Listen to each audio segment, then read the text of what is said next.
am glad to be here this morning. I could easily walk over to the community center. And so all throughout the summer, myself, Victoria from the Senior Law Center, we had been going to different community centers, whether it was downtown, whether it was Westchester. We actually did a shredding event. And I was here getting my COVID booster shot and happened to run into Sherry and Bill, and just sharing with her what we were doing. And she said, hey, could you do this for Hershey Mill? And I said, yes, because it's right in my backyard, it's my community. So I'm so glad to be here. So yes, I am your county sheriff, Sheriff Freddie Maddox. And just glad to be here this morning to bring it to you guys. So one of the things and how I got involved was because on a regular basis, believe it or not, my deputies have been, their names have been used, and people have been calling saying, hey, your deputy's calling saying either my house is being foreclosed upon, can you send $5,000, deputy, and believe it or not, it is so accurate that they actually have a name, they actually have a phone number. But what we began to find, and they said, I think it's probably him because I went online and I could see you actually have someone by that name, but the voice was not the same. And the literature, my name is on a lot of documents. So if you come to my office for license to carry, if you come for different filings, my name is on the paperwork. So what people did was take the letterhead that legitimately has my name, that has the chief's name, but they would change a little bit, the phone number. So people think it's a legitimate document that arrived at their home and with the deputy's name. We will not be calling you, asking you for money. If you get a call saying that your grandson is being detained, send $5,000, send $10,000, better yet, we will not take a check. Not my office. They're saying, you don't want a check. We want you to go to the CVS or to the Rite Aid and get us $5,000 worth of gift cards. We don't do that, right? It doesn't even sound right. But believe it or not, there's a lot of people that have been scammed that way. My name uses it's not me. The sheriff's office will never call you pretty much directly. But the one thing I can guarantee you, we will not ask for money. We will not ask for money. Got that? We will not ask for money. And it's not just our office. Law enforcement all throughout the country, these scams are being pulled. And whenever something like that happens, what we do is we try to partner with our brother and sister agencies and do a mass alert. But I just want you to really be aware of it. The other thing, and Victoria, who's with the Senior Law Center, will go into more detail on the legal aspects, but I'm just wanting to go into the law enforcement aspect of what to expect. The other thing that happened, unfortunately, during COVID was a lot of the sweetheart schemes. People were lonely. If you don't have children nearby, people were actually going on the internet and they're preying on the elderly. And it may not be you in the room, but you may have a friend who says, hey, I met this companion, senior dating, or silver singles. It's all these things that weren't out a long time ago, but they're preying on people. And what's the easiest way? You don't really know who they are. So it's just something to be very much aware of because of the loneliness. Some of you are widows or widowers, and you want that companionship. But you have to be wary because you don't know what's on the other side. And the biggest thing that happened to many people during COVID, because of the isolation, people became vulnerable and prey to that. And they were sending money hoping that this person was going to come and see them and love them, and it never happened. If anything, you just ended up getting out of your money.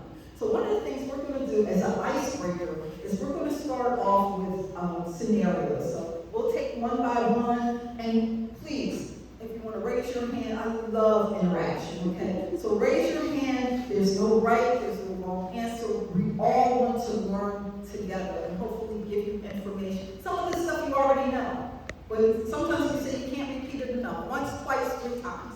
My mom has been a victim, and that was delicate. My mom is 82. She's been a victim, okay? And I kept saying, Mom, that's not a real check. But they whitewash these checks so legitimately, it looks like she She's like, I'm a God-fearing woman. I pay my tithes and offerings. So God has blessed me. No, Mom, this is a scam. This is a scam. And unfortunately, a lot of the banks now are aware of senior fraud, and they have a whole division so that people aren't necessarily swindled out of their money. So we're going to. Do you want me to do the bad guy? Yeah, you do. She's going to be a bad guy. All right. Ring, ring. Hello, is this Mrs. Pearl?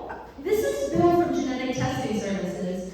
Your doctor reached out to us because he is concerned with the cancer that runs in your family and would like to take a DNA test swab. This test is covered by Medicare, and we just need your Medicare number to process and ship out the order immediately. Wait a minute. You said, how did you get my number? Your doctor gave it to us. Dr. Smith? Yes, that one, Dr. Smith. Well, you know, cancer does run in my family, and oh my God. I don't, well, how much does this test cost me? I'm on a fixed income. I I see understand. she's middle, I'm retired. This is my retirement savings. Yes, I understand, but don't worry. If you just give me your Medicare number, I will be able to get you this genetic testing for free through Medicare. Well, I am looking for my senior discounts. I have an AARP card, I need my senior discounts. Okay, hold on. Hold on. What's the answer, folks? What just happened? Hang up. Hang up is the correct answer. We know we protect our Medicare, we protect our insurance with our life. You will be surprised what someone can do once they have your insurance number. Prescription drugs, as you already know, are very expensive. And if you have an unscrupulous person who has your insurance information, and we know about drug abuse, one of the easy ways to get it is to go to the local pharmacy. What might cost you $60, $100? That prescription for somebody who's on like medical assistance or other things, it may only cost them $1, $5, and they will charge $20, $25 per pill.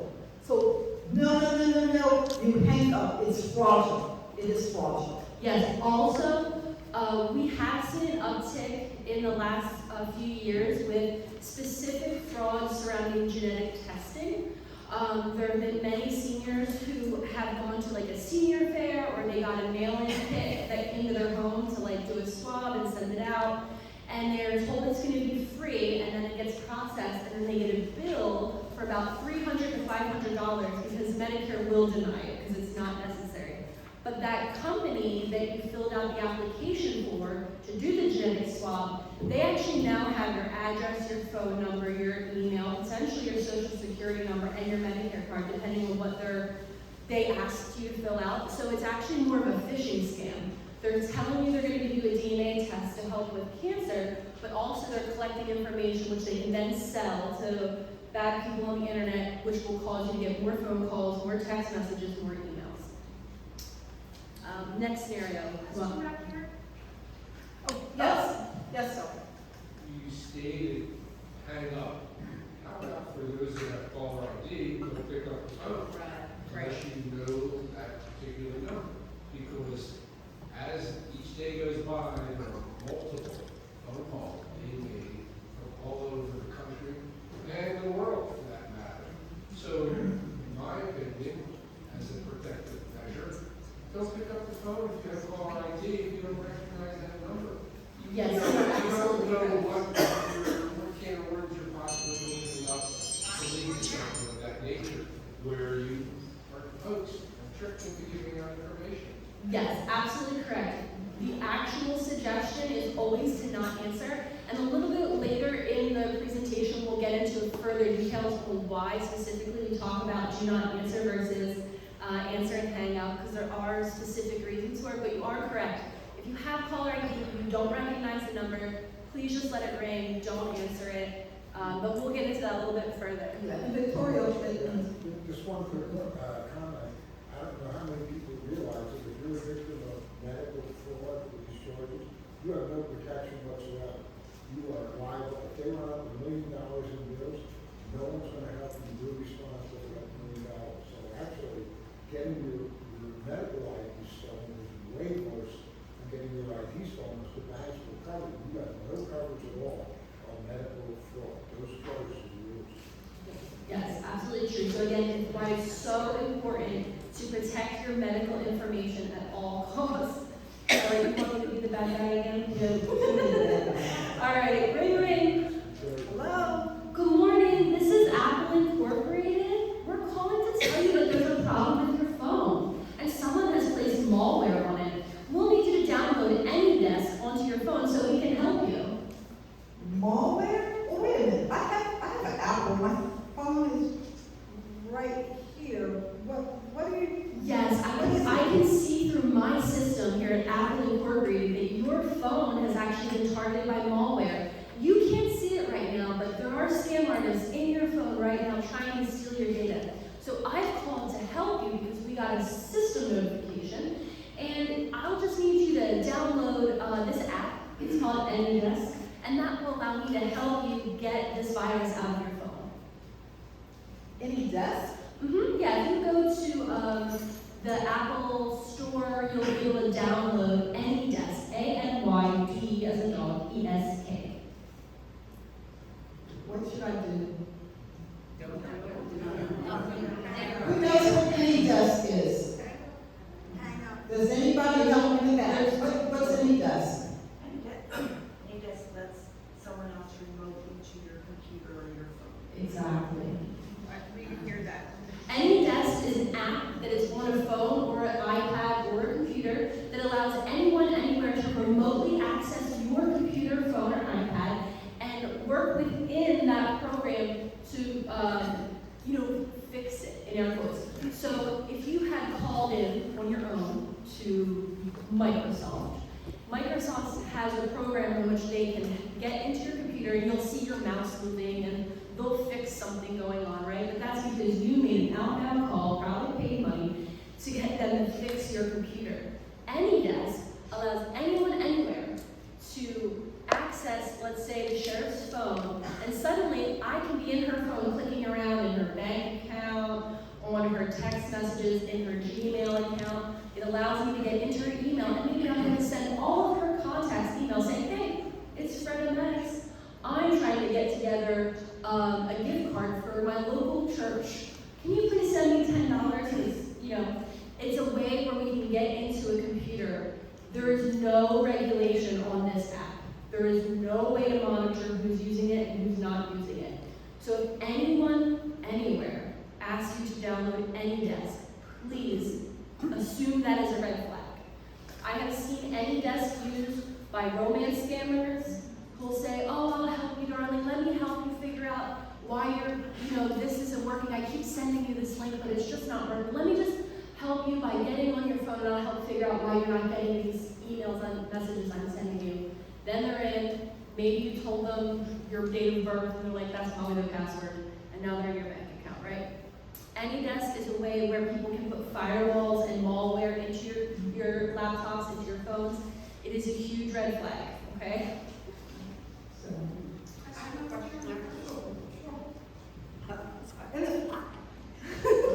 Hi. It's funny we raised your hands at the same time. Is there any legitimate reason for AnyDesk? Why isn't AnyDesk shut down?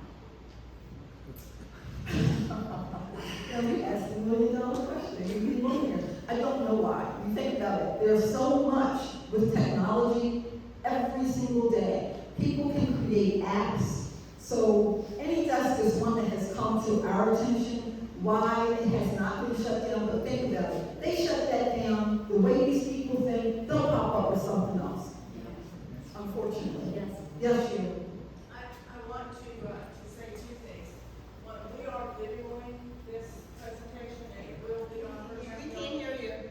She's saying that they're videotaping and it will be posted on YouTube. Hershey's Mill YouTube. Hershey's Mill YouTube. Another thing What is about that? technology. The other thing I wanted to say is that in terms of not answering a phone call, spoofing, are you all going to touch on We're going to that? talk about that, yeah. We'll talk about that. The last thing is, whenever you do anything medical, you do not have to give them your social security number, and do not give them your social security number because those records are not secure. And then was there a question over here? So why is that added in the App Store? Because, Is that why is it allowed? Because it makes money for the people that have made the app. And there are no regulatory bodies that will go to bat to have an app removed like that. And we'll get a little bit more into some other apps that are problematic that we find have scam seniors. And we'll get into that, but we have no way of forcing Apple or Samsung or anyone to remove these apps just because they are being used to target seniors. In the back, and then Sometimes I'll have a problem with my computer, and I'll need help, and I have 3 grown sons who will help me if they can remote in. So is it okay to use that? Yes, like I said, if you were the one who's made the outbound call, if it's your son, if you went to a computer store that you trust, that's like a fix-it computer store, and they're saying, hey, I have to put this app on your computer or iPad to fix it because someone put a firewall and malware, that is a trusted source. If someone's calling you pretending to be the IRS, and they're saying, if you don't give us $500 in Amazon gift cards right now through AnyDesk, that is a sign, you know. So again, if you initiate it, then that's great. We use Verizon here, right? So Verizon, sometimes we may have an issue, we may have a Verizon, whatever. So they will come, even at my office, the IT people will, that I initiated through the help desk to come into my computer and fix what needs to be fixed. Yes, Bill? Same thing, Fredo, as far as Apple goes, right? I use Apple a lot. They come in and they take over. They visually see what's on my screen, right? But when to do anything, I have to do it, okay? Does that mean they don't have the capability to do it, or they just don't use that capability? I think that's in the fine print of the Apple software and agreements that you click when you sign up for Apple. I would reach out to them and ask them specifically what their limitations are. With the apps, there is less regulation than with Apple Incorporated itself, the big Apple on its own. So you have to read the fine print to see what they can and cannot access. I don't have an answer. Okay. Yes. Sarah, you mentioned Hershey Mill YouTube. I've never heard, what is it? When we will send out a communique that relates to this, we'll put this on the YouTube, and we'll give you the connector that you'll just be able to click on. We have a YouTube channel with probably 25, 35 videos on it. Sports videos, nature group videos, things that people are interested in and that we have actually. You'll send us that? We'll send you a link to it, when we send in a communique, and you'll get into the entire YouTube. You just pick and choose whatever you want to look at. For those who didn't hear Bill, he was saying there is a Hershey Mill YouTube channel. And at the end of this, right, they're going to send out the link so you can replay it, you can send it to somebody else. And he was saying that there's things on the Hershey Mill YouTube channel that deals with our nature groups and different activities and different specialties that go on here at Hershey Mill. Okay, so that's what he was saying. I know the acoustics are cool. Yes, okay. We're going to finish one role play and then we're going to get into Victoria. So good questions, folks. Great questions. Wonderful. All right, I'll be the bad guy again. Ring, ring. Hello? Hi, this is the Social Security Administration, and your Social Security check has been frozen due to fraudulent activity. Press 1 to take care of this matter. Because almost everybody here, if you're getting your Social Security, you know that it's direct deposit. So that's, I don't really know anybody that's getting in the mail. Yes. However, the automation is important. That was supposed to be a robot voice. I did my best. The pressing 1 is an action activity. It shows that you're listening, that you're paying attention. And when you press 1, you will be redirected to a human that is going to talk to you. And that human is going to say that you're not going to get your Social Security check this month, that there's been a big fraud. We need to confirm your Social Security number though. So it's again what we call a phishing tactic. They're making 1 million calls a day and they're hoping that a few people press 1. They assume that most of us, like the sheriff, is just going to hang up, is just going to ignore. And so it's important to understand why they're doing that. It's to have an engaged participant. By making you press 1, they're acknowledging engagement. And so it's just another skill set these terrible people have of finding new and innovative ways to target seniors to steal their money. So with this, we're going to go into the second segment. Victoria has a great PowerPoint, and she'll give you with some legal options and what the Senior Law Center, which is right in Westchester, can provide for you. Yeah, let me get this up and going. So yeah, quickly, allow me to introduce myself. My name is Victoria Long, and I'm the legal advocate for the Chester County branch of Senior Law Center. So, Senior Law Center has a victim services program which is run through, whoops, didn't mean to do that. Let's see, play, PowerPoint, here we go. Okay, so I don't like reading directly off PowerPoint slides. I don't feel that it's engaging. However, we do have a lot of information that will be listed on the PowerPoint about what Senior Law Center does. Senior Law Center is a nonprofit legal services program that provides free legal services to seniors 60 and over that are Pennsylvania residents. That is the only requirement for service. As long as you're over the age of 60 and a Pennsylvania resident, you can receive free legal services. These are the main areas we serve. So Chester County, Montgomery County, Bucks, Philadelphia, the 5-county area. Senior Law Center is originally from Philadelphia. We've been there for 40 plus years, and we've helped well over 5,000 seniors a year. And about 3 years ago, we got what's called the VOCA grant, the Victim of Crime Acts grant.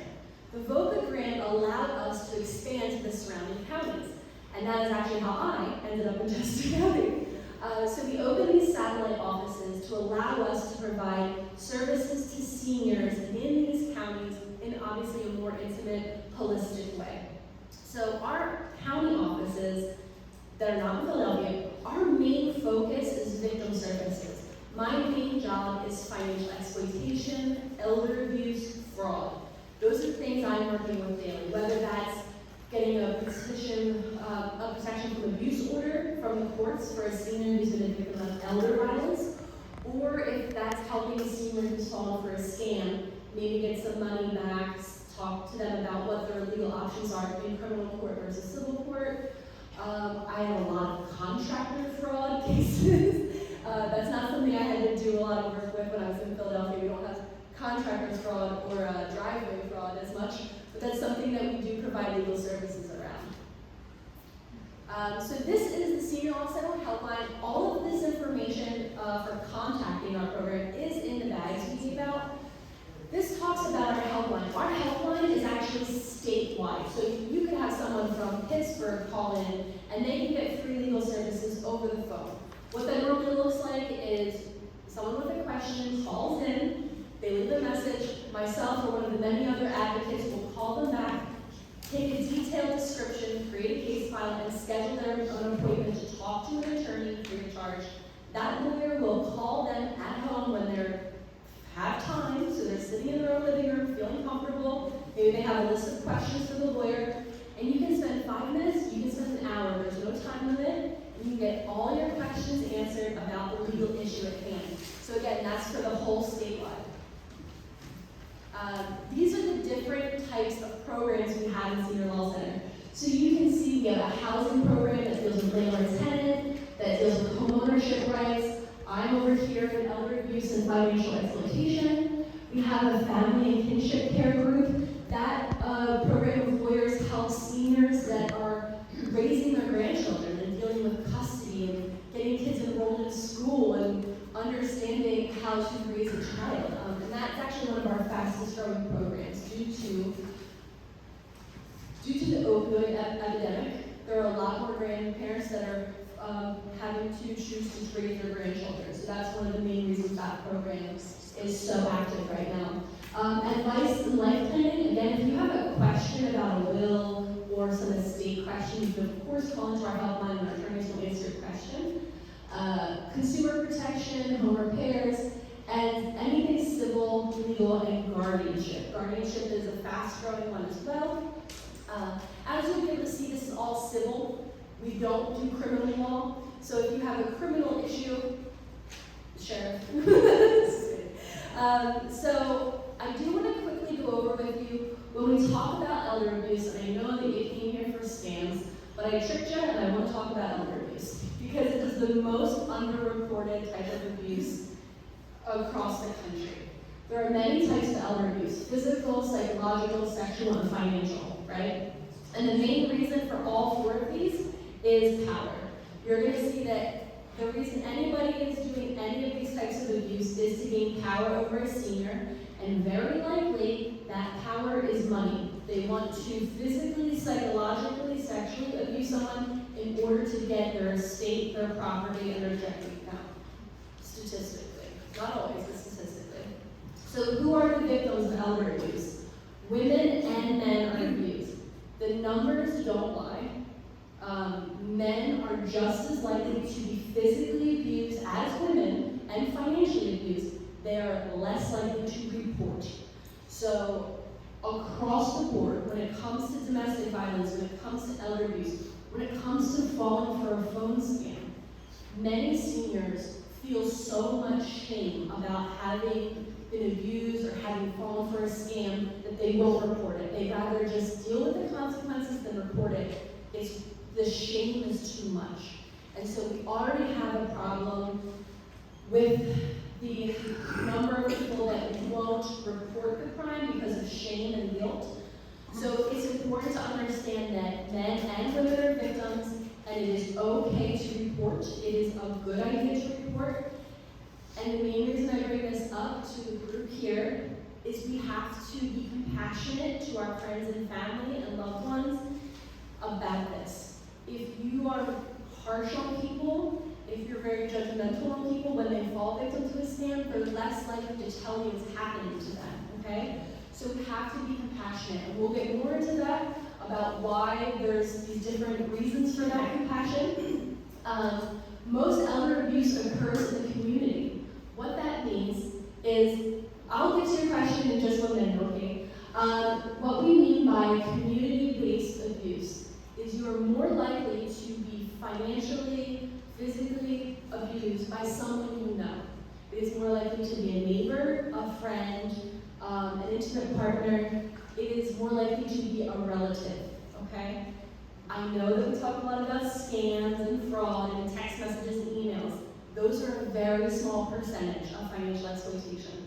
Most seniors that are victims of financial exploitation, it is likely a blood relative that is trying to steal their money. It is less likely that it's some guy in a different country calling and pretending to be Amazon. We want to prepare you with the information for both, okay? This last point here is most older adults can speak for themselves. This is again just to advocate that our policy is that if a senior calls in and states there's an issue, we believe there's an issue. As we go further in this PowerPoint, you'll see we have another problem with elderly victims of abuse, which is that many people sometimes don't believe them. They'll say, oh, you're just not remembering that right. Oh, you must be getting dementia. You don't know what's going on. If you call in and tell us you have a problem, our first thought is going to say, how can we help you, okay? Now, I want to go quickly over the signs of elder abuse. The signs of elder abuse they're not tricky. They're easy to spot, and it's important to know what they are so you can see them in your friends and family and community members. Inadequately explained fractures, welts, bruises. If someone has a bruise and they say, oh, I fell into a doorknob, we know that's probably not what happened, right? With senior victims of elder abuse, we often see that their bruising would be on the trunk of the body or on the upper, like this back arm area. That's often where people will bruise easier, and also where a lot of nerve endings are. I don't know if you've ever gotten pinched under your arm, and it hurts unbelievably, way more than a pinch on, say, your calf. So we know that nerve endings on the back and of the arm and the trunk hurt more and also bruise easy.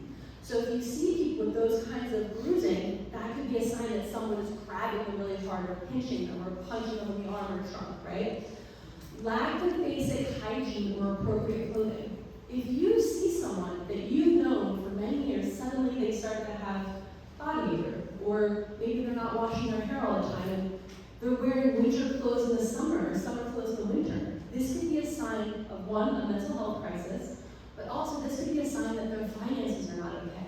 Someone could be stealing their money. Maybe their electric's not on, maybe the hot water got turned off, and that's why they can't shower. Okay, these are why we say these are signs of elder abuse. Because if we know that statistically most seniors have a Social Security check coming in each month, there should be enough money to keep the electric and water on. And if they're not, what's happening to that money?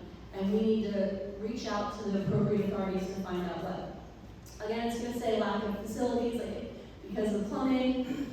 A sudden new friend shows up. It's always the new friend. So this goes a little bit into romance scams. Suddenly someone new, they're dating, this person's come around, or maybe it's a home health care aide that they've brought in that is like a family friend, not a hired person. And that person is around all the time. Maybe you go to visit your friend and you can't get to them because this new person says, oh, you can't talk to her right now, or oh, he's busy. That person is isolating them. Isolation is the quickest and fastest way to get power and control over someone. And once you can isolate someone and gain power and control, you can abuse them, financially, physically.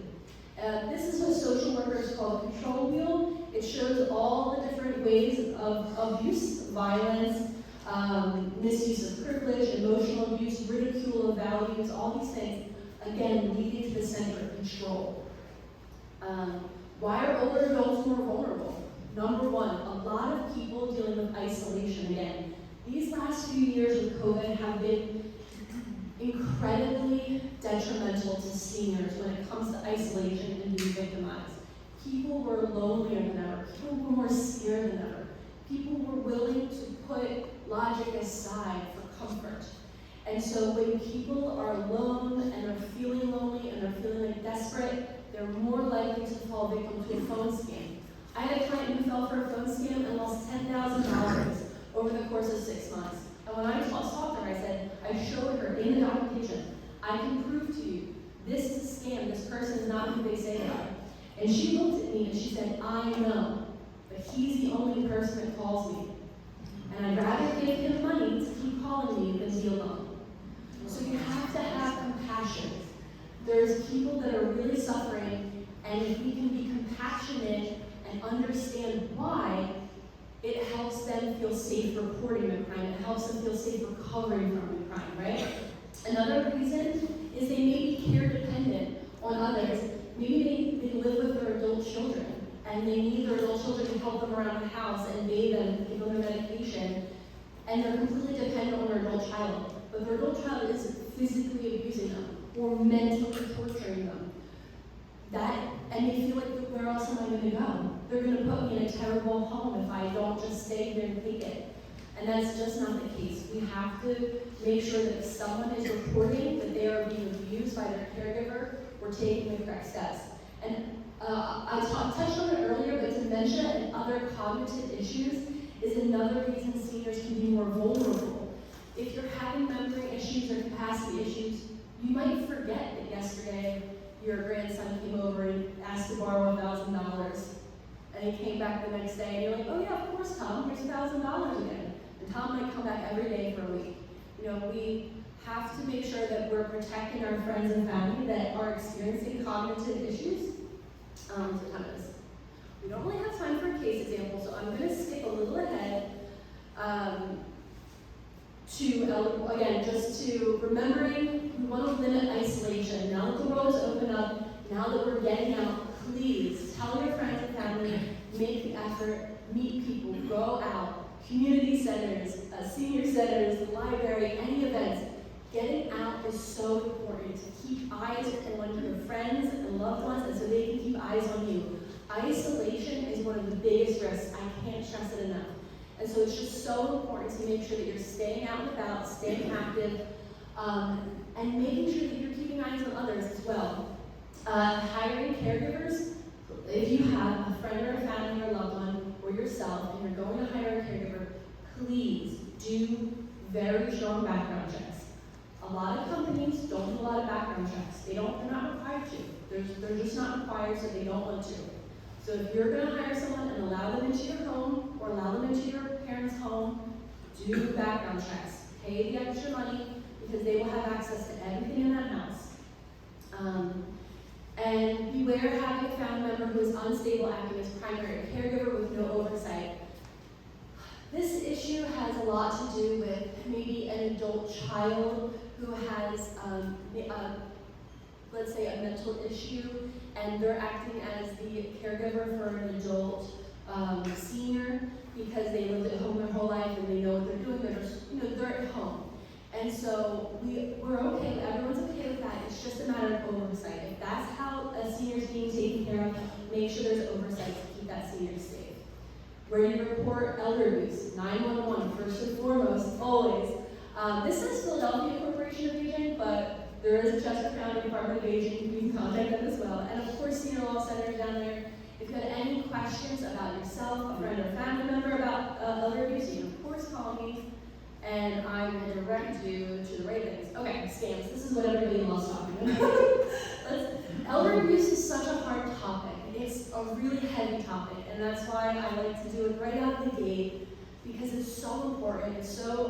It's not talked about enough, and it's a big issue. So I appreciate you allowing me the time to talk about it, so that you know that if you know anyone else that is experiencing it or yourself, you can contact us and we'll see what we can do to help.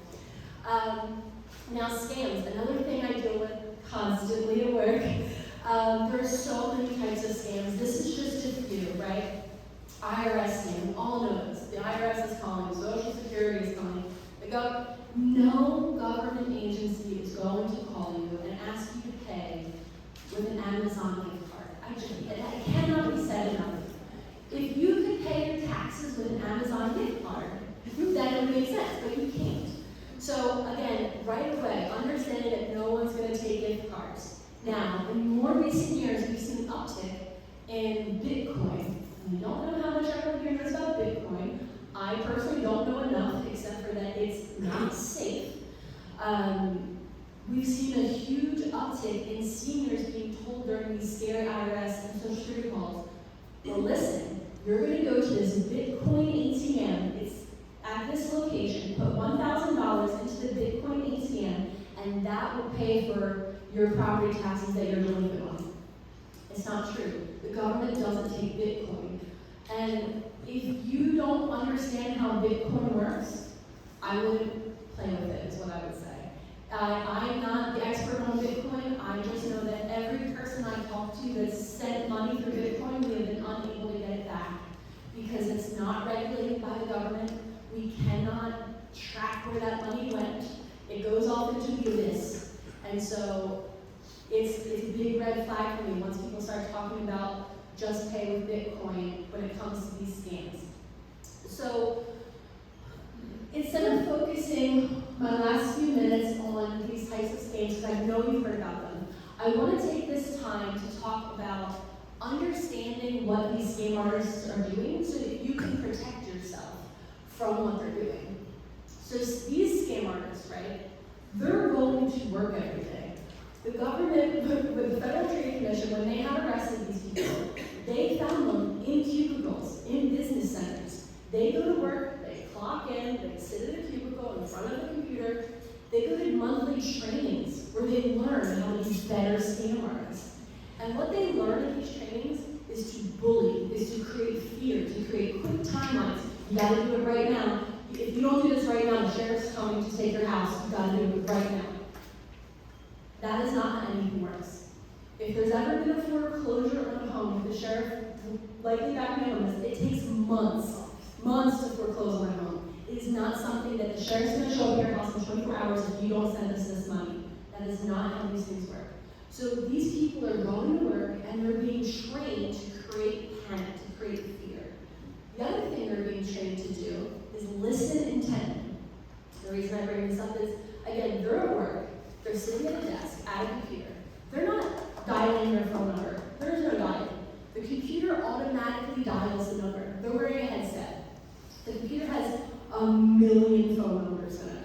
And it's auto-dialing. It just going up, and every once in a while someone picks up, someone presses one and picks up, and they're immediately gonna go, and they're always quick. I don't know if you noticed that when you're doing a role play. They're always a little bit of a bully. They're trained to do that, to not let you say hi, hi, it's Amazon. They're always gonna come and bully a little bit. Now, the reason they do this, again, to create a sense of dominance on the conversation. The one thing that I wanted to add, because we're required here to have a landline. So the gentleman says, well, just don't answer the phone. I don't answer the phone, but guess what? I have an answering machine. So with the answering machine, it clicks on. It clicks on. The answering machine picks up. So even though I personally, because I know it's a scam, the moment they answer, I get more. Hi, the Google subscriber, I get more of these every day. I come home with 20 messages. So I haven't answered it, but I have an answering machine. No, I don't answer it because I very rarely use the landline. I use my cell phone. The only other thing I would say, and don't answer it, I have AT&T or T-Mobile. So there is a scam blocker that I actually got through there. So what it does, it keeps it from coming through. And then every day I can check to see how many potential spam calls I receive versus those that are actual calls. Yes. Also, on the note of the answering machine, I promise we're going to take questions at the end. I see the arms popping up, but we've got 15 minutes left, and I'm going to do it, and we'll take other questions. So, again, they're listening. They're always paying attention to what they're hearing. So you don't answer because you're smart, and you listen to the sheriff and I, and you did not answer. Thank you. But you have an answering machine, and on that answering machine, it says, "Hi, thanks for calling Mary and Bill. Leave a message." Now that guy, whose job is to listen, he heard that, and he types, "Mary and Bill." Then the phone auto calls someone else. The reason that's important is because that number is going to rotate in 365 days. And it's going to pop up, and let's say Mary answers this time. She thinks, she doesn't know, she just answers. And so Mary answers, and they go, "Hi, can we speak to Bill?" Oh, let me get Bill.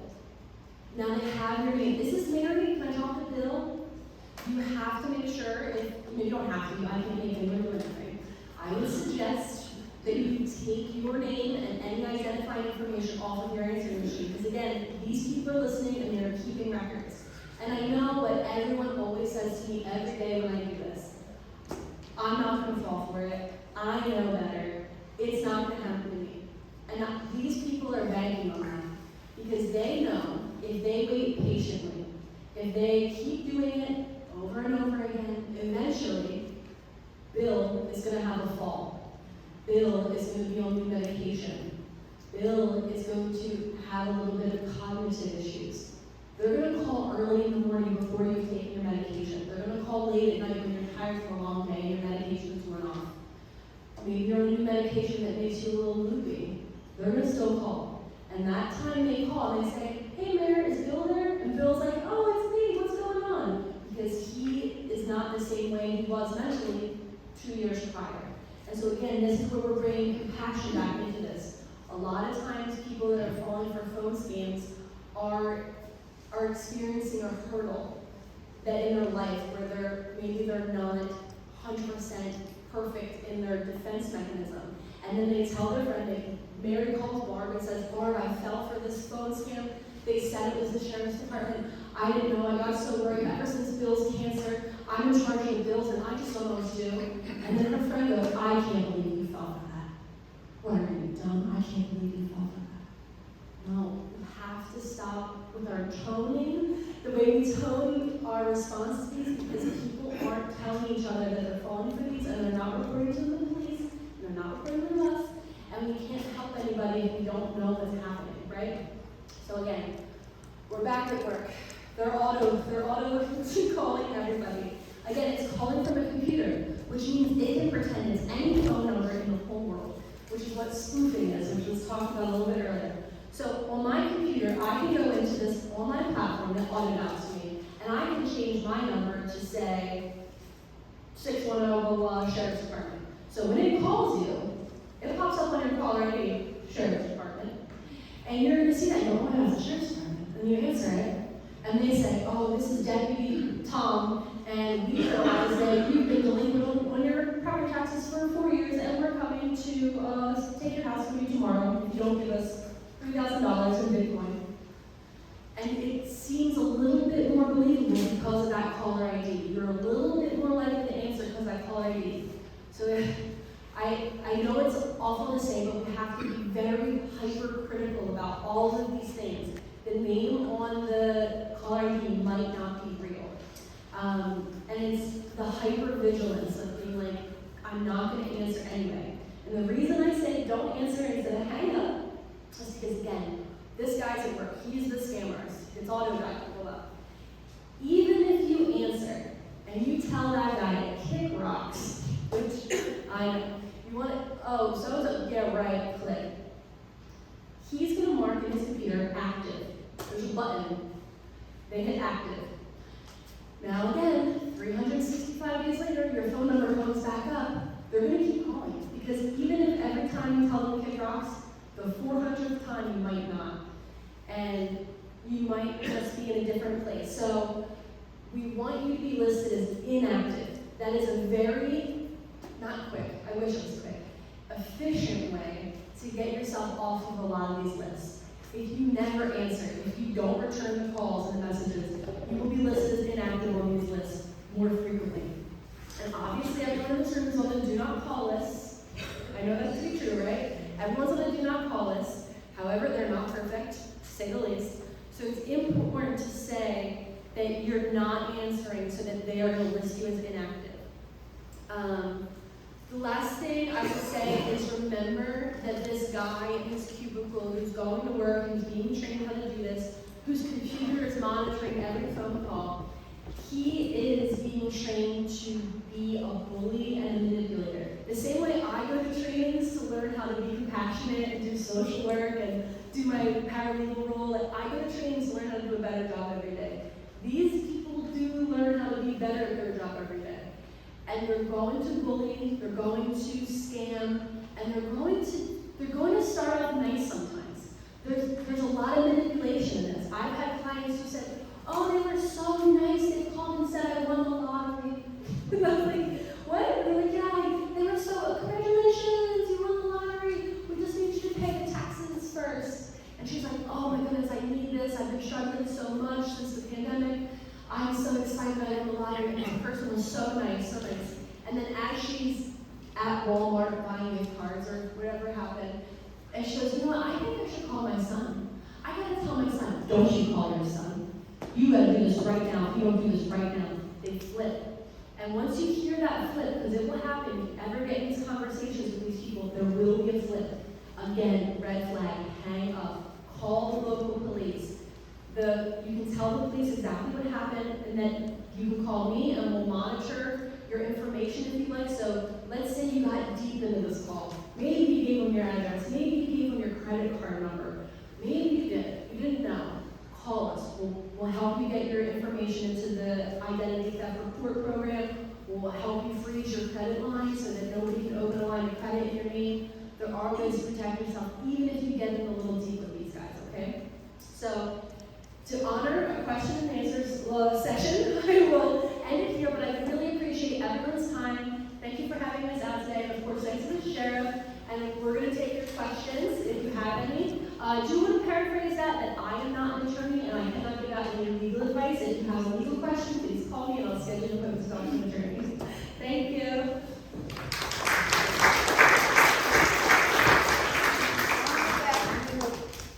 Her hand first, and then, yes. Yeah, you mentioned that 911 is the first number to call. I have called 911 and been poo-pooed. They say, oh yeah, we get 1,000 of those a day, it's no big deal. And that's after I was on the phone with a scammer for a considerable amount of time. And they took me down the road until I figured it out. So, you know, they are not interested in helping me. That's the message. Okay, so I'm going to put this, the police are there to help you. 911, no. Understand, when you're dealing with fraud, your average patrol officer, he can come and take a report. okay? What they did was send me an email with a report, that I had to fill out on email, and it said what damage was done. Well, no damage was done. I got rid of them myself. I wanted to report this incident, and it was poo-pooed. In other words, he said, well, we'll send you the form, but nothing's really gonna happen about it. You know, we get 1,000 of these a day. So no other number was given to me, like your number to follow up on, or, have fraud protection. Nothing like that was done. So I'm a little concerned that 911 is the first number to call. You should contact the police. So typically we say, you contact the police, it's 911. That's what you call it. Typically, I actually called the local number, not 911, but the local police number. Sure, the non-emergency numbers. Correct, okay, because 911 is typically if there's a car accident or something of an emergency need. Right. So, the correct thing though is always, you want to contact the authorities. The other thing that you have consumer protection here in Pennsylvania and a lot of places. The Attorney General's office investigates consumer fraud. So if that's going on, you may not be the only person, but There were 1,000 a day with the same scheme, so. Yeah. I don't know.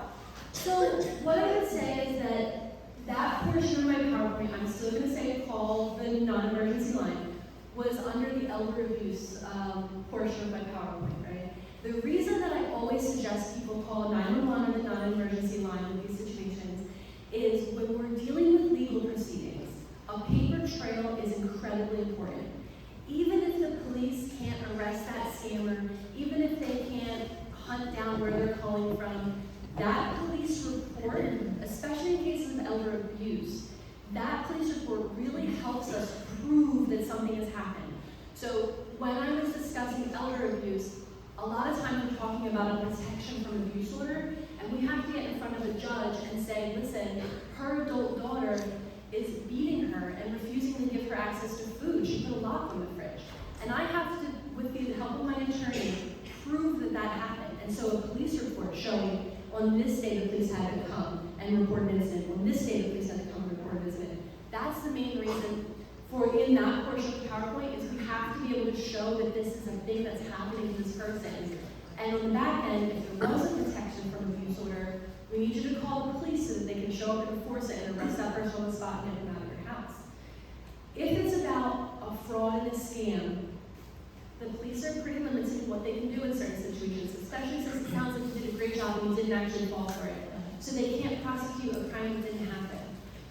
What I would say is a lot of the local police here in Chester County, which are wonderful, when people keep calling, they actually post it on their social media. A lot of them will say, hey, we've gotten 50 calls of people saying they're pretending to be from the IRS, and they'll make a Facebook post about it, and then everybody in the county or the township can see, okay, listen, there's a big scam afoot. So that's another reason to call, is to let them know. Yeah, we do a fraud alert in the community. I know Vigo, West Goshen, they do it, West Town. That's what we do. And like I said, our office has been prey to that, spoofing. They had the officer's name, number, blah, blah, blah, but it wasn't him. We then talked to other sheriff's departments, and we come to find out it's the same thing. So now it can take it to another level. So it's really important. It's all about connecting the dots. I'm sorry you had a bad experience, but please report it. It goes under-reported, yes. There's, to help people, if you have a landline in particular, there's, I think, called No More Robo, and that, you have Verizon, right? I don't know that, but it will, eliminate about half of these calls. Yeah, Because it'll say scam, not all of them. yeah, I have to do not call robo. It's only good for so much, but also think about your cell phone. My cell phone, eventually, it goes to voicemail. Like, I don't answer it, but it'll go to voicemail. So what she's saying is the voicemail will click. And at that point, they can leave a message or whatever, so they know that it's an active line, because the voicemail eventually picks up. The lady, wait, I'm going to get to the lady, wait a second, yes. I get many spam calls that seem to have the same script. And what they all also on a recorded line, can you hear me okay? And I think they want you to say yes, and then they've got your recorded voice saying yes, and I don't know what they do with that.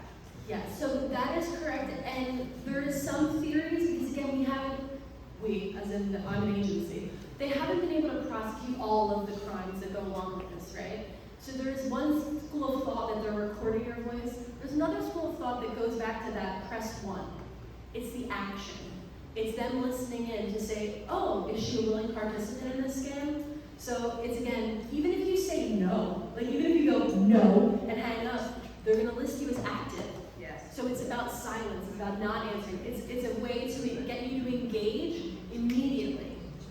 And the lady waved at, yes. Okay, to follow up on, I don't answer the phone, but my voicemail does. How do we solve that dilemma? I don't know a way to work around it. I know, because that's the same thing I'm saying, that the moment the voicemail picks up, it's kind of recording that it's an active line, and it's annoying. So, I mean, that might work. So I tend to have my phone on silent, and then I have a spam blocker to just try to block it. The best thing to do is to take your personal information off of it, clear it if you get so many voicemails, clear it as much as possible, to leave it open for your friends and family for emergencies. Or, some people I know just let it get full so that they don't even know how to get it anymore. It's really up to you. The main thing we would suggest is that you take all personal information off of it, because I've heard people say, I had one client who they had said their first name, their last name, and they had like a name for their house. And so they said, the so-and-so residence. And I was like, oh my God, take your address, like don't put your address on your voicemail. So again, it's all about taking the personal information out.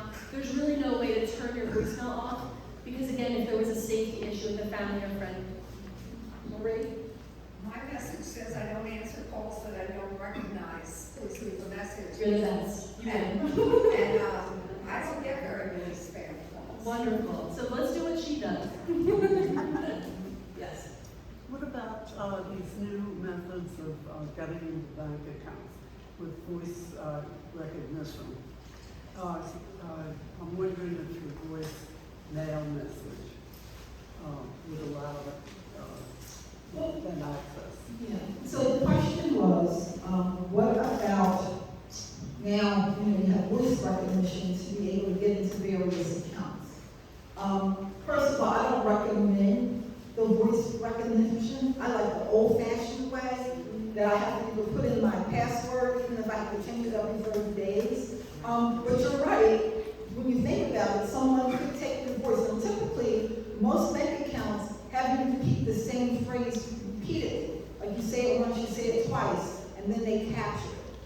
It's just not the regular talking like I'm talking, but that's typically how it works. But I would recommend you don't do the voice recognition. I hate to say it, with the old thing. Yeah, or they can do a double, so that souls have two types of authentication. So if you choose to do voice, also choose a password. You can ask your bank for both. The banking institutions, by and large, are well aware of what's going on. We call them at my office every day, all day. So they know this is happening. So if you ask for 2 different types of authentication to protect yourself, voice for ease of use, but then a password in the background, totally okay. I just want to know, can you delete the voicemail on Verizon? Bill? Can you Sure. delete the voicemail? Yeah. Because Listen to your, Patricia? I don't know what it is. Patricia? It's the same voice, in a different phone number. I don't answer. Yeah. But it goes to voicemail, and I do clear out the voicemails. And it's the same thing. Patricia? Yeah. Patricia? A couple of times I did answer, and they're from the senior center. And I go, how do you know I'm a senior? Yeah. How do you know I'm a senior? Well, and then I just hung up. But it's very scary. It's very scary. This So gentleman you over here have is to tell me how to delete voicemail, because I don't believe Yeah. you. Okay. Wait, this guy has his hand up. Okay. Can you please repeat that active and inactive comment that you made on the phone? You said you're talking about inactive, you're in their system, and they will Oh, sure, so, Please repeat that.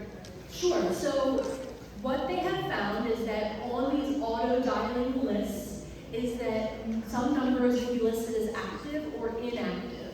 And so we want to hope that you're listing yourself, not that you can do it, as inactive by not answering. The more you don't answer, the less likely, or the more likely you will be to be removed from these lists. So just to add one point to that, so if you have caller ID, you have an answering machine. So change your name, whatever that leads to your identity. So would that not continue to be active? The fact that it's going to a voicemail message?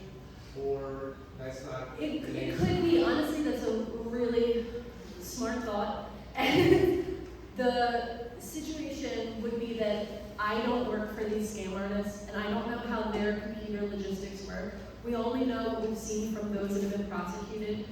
And so we have limited knowledge on what they're doing at their jobs, what their platforms look like, and so I don't have a definitive answer on whether or not an answering machine will keep you active in the system, but they have seen that the less you answer, the better. And none of this is 100% proof, because every day a new fraud is. Yeah, if these fraudsters use this type of energy to do something good in the world, we're gonna try over here because you had one of those. No, right behind you. No. No. With this right. Yeah. No. Yes. I have a question about passwords. I know we all have, I have a list of everything from banking accounts to credit cards, to everything with all my passwords. When I leave mine home, it's there. If I go away on vacation, I usually bring it with me or put it to safe. But can you have any advice on a really good way to keep secure passwords? There are password organizing and protecting apps that you can download, or systems within Microsoft or Apple. I wouldn't be able to give out a firm suggestion. I do love that you put it in a safe. That is great. But I don't have a very firm suggestion on what to do with your written down passwords. Yes. The good password protection apps are all paid for. Yes, we'll have There are no free apps that are any good to protect your passwords. You have to be paid for it. Yeah, you gotta buy the app anywhere from $3.99 to $12.99. I'm gonna get help, you have the box, so yes. No, you got your hand up. Are there any scam schools? Any of them have Yeah. Yes, and that's how we know, that's what we need to do. So from that information, on the federal level, because when it's that vast, because a lot of them are overseas. Some of these people are overseas. Yeah, we don't know what they're doing. And so, yeah, but once it comes to light, there's prosecution, that's how we get the information and we can share it with the community. But again, just like everything else, the moment you get one, then something else is created. They figure out another way around it. So it's just a constant cycle. But we can only, the information we have, we can only share it to try to keep people as safe as possible. Yes, the do not call list is not a perfect system. Right, because I have it, it's not a perfect system. That's why we are suggesting some other routes as well. Sir? There is another option that doesn't require a password manager. If you can develop a simple system that takes the name of whatever site you're looking at and you follow the same rule, you make a complex password of a system you know, you don't need a password manager because you can easily remember the password for every site because you just follow that rule. Now, it's a different password at every site, but with that, you don't have to worry about password list or password manager or somebody else finding your password because they're in your head, one rule. Wow, all right. So, lady, wait over there, yes.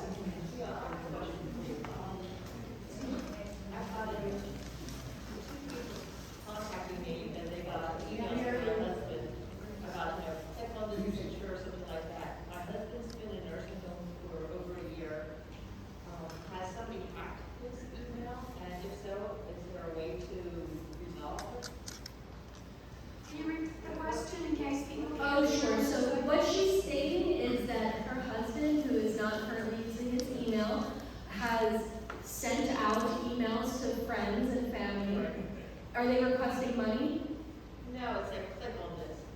Oh, okay, so it's a phishing link. So her husband's email account is sending out emails to people in the contacts list with links as they click on this. So yeah, I would say that it's very likely his email has been hacked, and it depends on what the email provider is. If it's Gmail, you can contact Gmail and they might be able to suss it out for you. If it's something like AOL or some of the older ones, Yahoo, you might just need to close that account and start him a new email for your safety. We see this a lot. You know who actually, I've had many calls from people at local churches where what's it called, when you go and you get the piece of paper that has all the different things on it, with like ads on the back, and all the companies on the back will get scam emails pretending to be the priest, saying, oh, this is Father so-and-so, just click this link. I need help with getting gift cards for everybody at the church as a Christmas gift or something. And they were telling me about it, and I said, put a senior law center ad on there. Put a senior law center ad on the back of that. And I'm telling you, within 30 days, I got an email from someone who had hacked this account, this priest's email, and sent me an email pretending to be the priest asking for money. And then we use that as a tool to show people the differences in a real email and a fake email. But I would say that it's very likely his email has been compromised. It might be a good idea to just start a new one. Gmails are free for your own safety, because clicking on that link will likely send you to a firewall, and what they'll do is put a virus on your computer, and they'll say, if you don't give us $500, we're not letting you And access they'll have all your contacts. Yeah. And they'll be sending stuff to them. All right. What time is it? I see Sherry's face. Yeah. I don't want to go over too much. Appreciate sharing with us. No, you guys can keep going. I just want to tell you all that I've been taking notes, and there'll be an email that comes out on Mercy's Mill YouTube channel. There'll be an email that comes out on Nomo Robo, the community emails. The technology committee has written articles on all of these things, but I'm going to send them out now, in the next couple of days. I won't send them all out at once. There'll be another one on two-factor authentication, which is what you all were talking about. It's a very, very good way to protect your accounts. And the phishing links that we're talking about in the emails, these are coming through text messages. Don't click on things in text messages. Okay? Do not click on anything in a text message. No legitimate business or government agency is going to send you anything in a text message to click on. If you have initiated the conversation, yes, you can do it if you know that it's coming right then. But it's coming in emails, it's coming in text messages, and it's coming in phone calls. So you can't let your guard down anywhere. Okay, so we're going to send out emails on these topics so that you can see them now that it's fresh in your mind. Carol? Yeah, could I just reiterate something that just occurred to me? I'm Carol Metzger. She's the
spokesperson for the sheriff's office. And she's wonderful. Thank you. Yes, she is. Yes, Lord. Yeah, I just want to make another announcement, for lack of a better term, that if you haven't missed them, you no longer get requests to extend your vehicle warranty. They're gone. Okay, about 30, 45 days ago. I don't know whether you guys realize that, okay? There's an inference here because the FCC mandated that the carriers, AT&T, Verizon, etc., stop providing access for these people trying to sell extended warranties. That's wonderful. The inference is that AT&T and Verizon, etc., have the capability to do it, and the government has to tell them to do it. Right? So it's a governmental problem, guys. Right? You need to go to your local reps or whoever and say, fix this. Why are we getting these spam calls when we know you can fix it? Right? That's just, people don't understand that the technology's there. The government has to put them out of business. And they're paying the government not to put them out of business, as far as I'm concerned. Okay. I'm going to get to her. The whole block button on your home phone is your best friend. And I'm constantly using it. And all it does is once the call's been blocked and they keep calling again, it'll ring one time and then hang up. And I know, oh, that was a scammer, or somebody I didn't want to talk to because, whatever. See, so how is one call and then people are talking, so by the way, I haven't heard from you. And then we'll get to it. I saw something came on my phone this morning, you can pay $30 a year and they'll stop all the scam calls. Is that any good?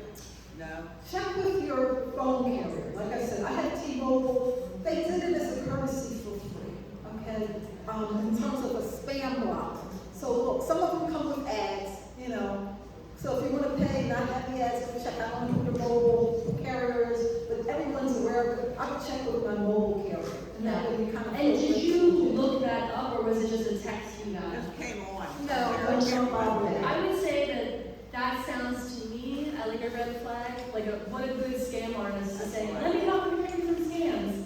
So I would be a little leery, but if you were interested in something like that, doing a little bit of research, looking at reviews, checking to see what other people say about that company, but don't click on any links that come in your text messages. Yes. If there has been mail fraud, meaning that a check was washed, and it's been identified by the bank, you call the police on that. Yes. Is that something that you do? You can call me and I will suggest you call the police as well. Because a friend of mine put 4 checks in the mail, in Hershey's Mill, and they never got them, the companies never got them, they called, you're late. But one of the checks that was written to the Westchester School District's tax was taken and whitewashed. And someone's name was put in place of the Westchester Area School District. And she sent that in the mail? He did. Yeah, So, you in sent the it in the mailbox, mail?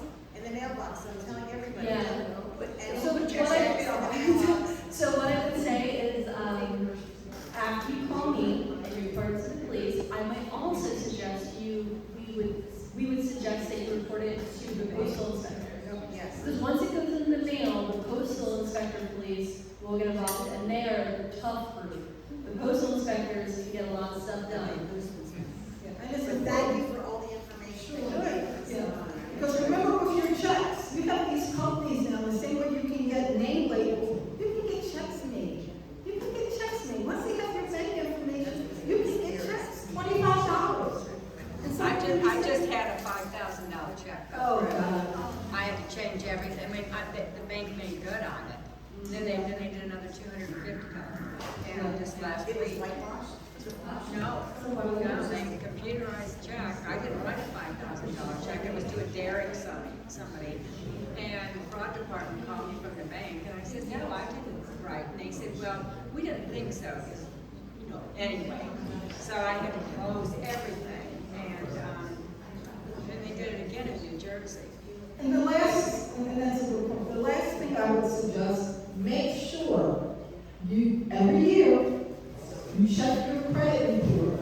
Okay, you can get a free credit report. So you want to make sure that you check to see if there's anything unusual on that credit report. Okay, so make sure you do that and sign up for that as well. Okay? So yes, again, cannot suggest this strongly enough. A free credit report every year. You can go to the ftc.gov website and do it through there for free. I would suggest that way so that you don't click on a link that maybe says, oh, get a credit report here. Just go through the ftc.gov. Personally, I do my credit check every year on Christmas Eve. I set a reminder on my calendar, run your credit report, and then Christmas comes, I'm not upset anymore. So